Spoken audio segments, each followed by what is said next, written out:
Hello friends, welcome back to cloud of learning. உங்களோட data preparation அப்படி போயிட்டுருக்கு. So இன்றைக்கி 13/10/2025 டிஎன் டெட்டு பற்றி ஒரு நியூஸ் வந்திருக்கு. ஸோ நான் அதை உங்களுக்கு அப்டேட் பண்ண வந்திருக்கேன். உங்கள் எல்லாருக்கும் தெரியும், ஆல்ரெடி நம்மளோட டிஎன் டெட்டை பற்றி சம் கேசஸ் போய்கிட்டுருக்கு. ஸோ டீச்சர்ஸ் எல்லாருமே இந்த டிஎன் டெட் அப்படிங்கிற எக்ஸாமை எழுதணும் அப்படிங்கிற மாதிரி ப்ராப்ளம்ஸ் போயிட்டுருக்கு இல்லையா. ஸோ அதுக்கு உச்சநீதிமன்றத்துலேருந்து ஒரு தீர்ப்பு கொடுத்துருக்காங்க. ஸோ 2026 ஸ்பெஷல் டெட் அப்படின்னு சொல்லிட்டு ஒன்று வைக்க போகிறாங்களாம். அது 3 டைம்ஸ் வைக்க போகிறாங்களாம். ஜான்வரி, ஜூலை அண்ட் டிசம்பர் இந்த 3 மாதத்துலேயும் இந்த ஸ்பெஷல் டெஸ்ட் வைக்க போகிறாங்களாம். இது யாருக்குன்னு பார்த்தீங்கன்னா, இப்போ ஜாபில் இருக்க டீச்சர்ஸ்க்கு மட்டும்தான், நமக்கு இல்லை அப்படிங்கிற மாதிரி சொல்கிறாங்க. ஆனால் நம்ம டிஆர்பி நோட்டிஃபிகேஷன் வரும்போது தான் அதை கன்ஃபார்ம் பண்ண முடியும்.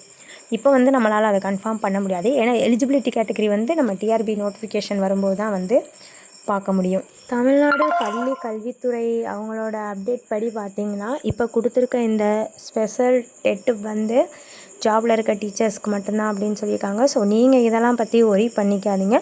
நமக்கு நவம்பர் 15 அண்ட் 16 எக்ஸாம் கன்ஃபார்ம் இருக்கும். ஸோ நமக்கு இதுதான் லாஸ்ட்டு டெட்டு அப்படின்னு நினச்சி, வேறு ஆப்பர்ச்சுனிட்டியே இல்லை அப்படின்னு நினச்சி படிங்க.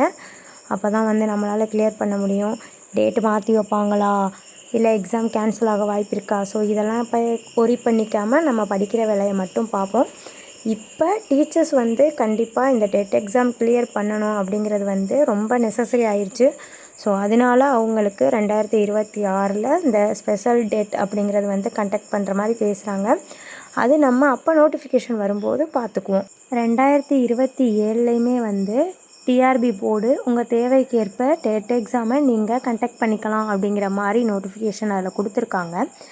அதுவுமே அந்த ஜாபில் இருக்க டீச்சர்ஸ்க்கு அப்படிங்கிற மாதிரி தான் மென்ஷன் பண்ணியிருக்காங்க. ஸோ இதை பற்றிலாம் நம்ம இப்போ எதுவும் கவலைப்பட வேணாம். நம்ம இப்போ படிக்கிற வேலையை மட்டும் பார்க்கலாம். இப்போதைக்கு நம்ம இந்த நியூஸ் எதையும் மண்டையில் போட்டுக்க வேணாம். நம்ம எக்ஸாமை கிளியர் பண்ணணும், கன்ஃபார்ம் படித்து முடிச்சு ஆகணும். Okay, all the best friend, bye bye.